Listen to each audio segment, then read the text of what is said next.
Að ferðast á bifhjóli getur verið skemmtilegt, þægilegt og spennandi. Hins vegar ökumaður bifhjóls nánast óvarinn ef hann lendir í árekstri. Hann getur skollið með fullum þunga á hvaða fyrirstöðu sem án þess að bílbelti eða grind bifreiðar verndi hann og verji. Þess vegna mikilvægt að hann vita af þeim hættum sem í kringum hann og taki alltaf tillit til þeirra. Hafðu ljósin kveikt og notaðu viðurkenndan hlífðarfatnað og hjálm. Eftirfarandi myndskeið sem sýna hættur sem algengt að verði á vegi bifhjólafólks. Þú getur ekki verið viss að bílstjórinn hafi tekið eftir þér, jafnvel þótt hann hafi litið í áttina til þín. Vertu viðbúinn þessu.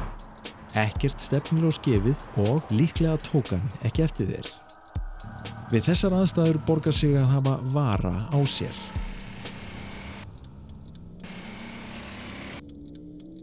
Og vissir þú að yfirborðsmerkingar á vegum geta verið hálar, sérstaklega í rigningu? Lestu yfirborð vegarins vel. Vatn, ryk, sandur, brunnlok og ójöfnur geta verið hættulegar.